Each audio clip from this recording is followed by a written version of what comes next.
नमस्कार।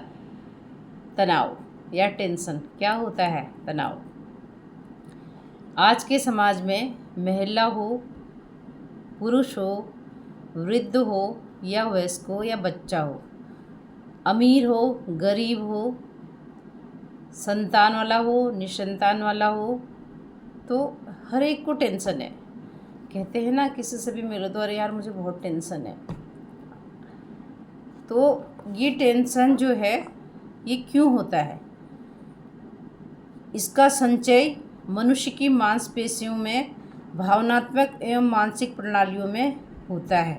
यदि मन में तनाव है तो पेट भी आपका खराब रहेगा, रक्त परिसंचरण तंत्र भी आपका खराब रहेगा, और जो है क्रोध आना, सिर में दर्द होना, अनिद्रा, उच्च रक्तचाप, अवसाद, निराशा, खून का थक्का जमना, यहाँ तक कि अधरंग होना, हृदय रोग होना, याददाश्त का कमज़ोर होना। कई बार तो ये तनाव इतना भयानक होता है मनुष्य की मृत्यु तक हो जाती है। अब इसे हम 3 भागों में डिवाइड करते हैं। पहला है मांसपेशी का तनाव। यह तनाव हमारे शरीर की मांसपेशियों, स्नायु तंत्रियों तथा ग्रंथियों तथा हड्डियों में पाया जाने वाला तनाव है। मांसपेशी तनाव से पेट संबंधी रोग शरीर में आने लगते हैं। ग्रंथियों से निकलने वाले स्रावों का संतुलन जब बिगड़ने लगता है, जिससे तेजाब बनता है, अपच, गैस, कब्ज जैसे रोग शरीर में आते हैं। तो आसन, प्राणायाम और योग निद्रा के द्वारा मांसपेशी के तनाव से व्यक्ति मुक्त होने लगता है, जब वो करेगा तब। दूसरा है मानसिक तनाव। जब हम लंबे समय तक नकारात्मक विचारों को मन में रखते हैं, उनकी परतें जमने लगती हैं।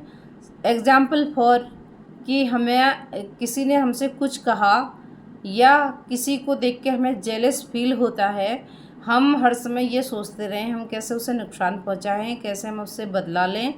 तो नेगेटिव थॉट्स जो हैं आपके अंदर इतने भर जाते हैं, वो परत दर परत जमने ही लगते हैं, और जिससे भी मानसिक तनाव होने लगता है। इससे क्या होता है, वे व्यक्ति जो आपको नुकसान पहुंचाना चाहता है हर समय उत्तेजित हो जाएगा, झगड़ा करने लगेगा, दूसरों पर कोई भी ब्लेम कर देगा, शारीरिक प्रहार करने लगेगा।